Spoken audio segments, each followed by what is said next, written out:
What are your thoughts on their proposal to amend the 14th Amendment to eliminate birthright citizenship? And two, what effects do you think such an amendment will have on civil rights of both citizens and legal immigrants? I think this is a very interesting time because, think about this, John McCain has been in Congress for 28 years. And my sense, when he first started, there was something called the Constitution. Also, my sense is that the 14th Amendment was already in place when he started. And now, at the end of his tenure, and now when he's spending over $12 or $13 million in a competitive primary, which is a sign of weakness, he's now going to go in and start reading the Constitution and find problems with this provision that's been there for Lord knows how many years, how many decades, right? About challenging this whole notion that people born here are no longer going to be citizens depending on the status of their parents.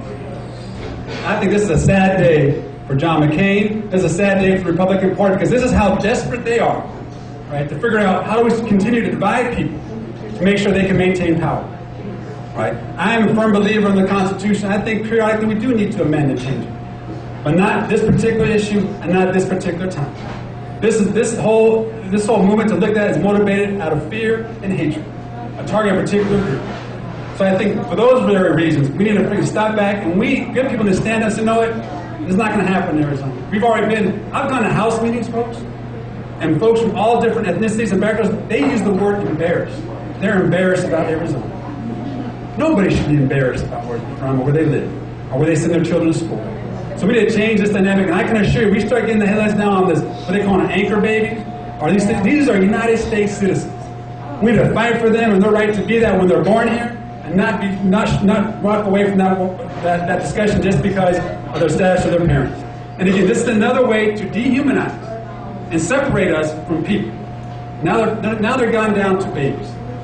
And it's not going to stop there. This is why we also got to get Terry Goddard elected, because this legislature's already got other things ready to go to start using schools to start documenting undocumented children, right? And so this is our challenge, y'all. For whatever reason, right? Because some of you from different places like me, for whatever reason, this stuff is going down right now at our time, right? Yep. So now it's about us. What are we going to do to respond? I think we have to start calling things what they are. We got to start organizing people, pulling people at the table, and start speaking out about what's taking place. Because I can assure you, I'm going to fight to make sure that these hearings don't become nothing more than hearings, and to push their arguments to next. Because what's next? Who else? Who are we going to deprive next of this citizenship? Let me ask you this: and how many of you? I was born here. How many of you earned your citizenship?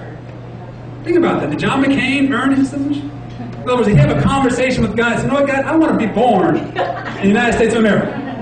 Did you all have that conversation? I don't remember having it. It may have occurred, but I happen to be privileged enough to be born in the United States of America to parents named Inez and John Parraz. Right? That was just circumstances, luck, and privilege that I had that happen. And so to have someone like John McCain, and most of us just by birth, we've had that privilege. Now it's right to deprive that from somebody else because he feels it's going to benefit him politically. Shame on him. And then shame on us if we let it happen.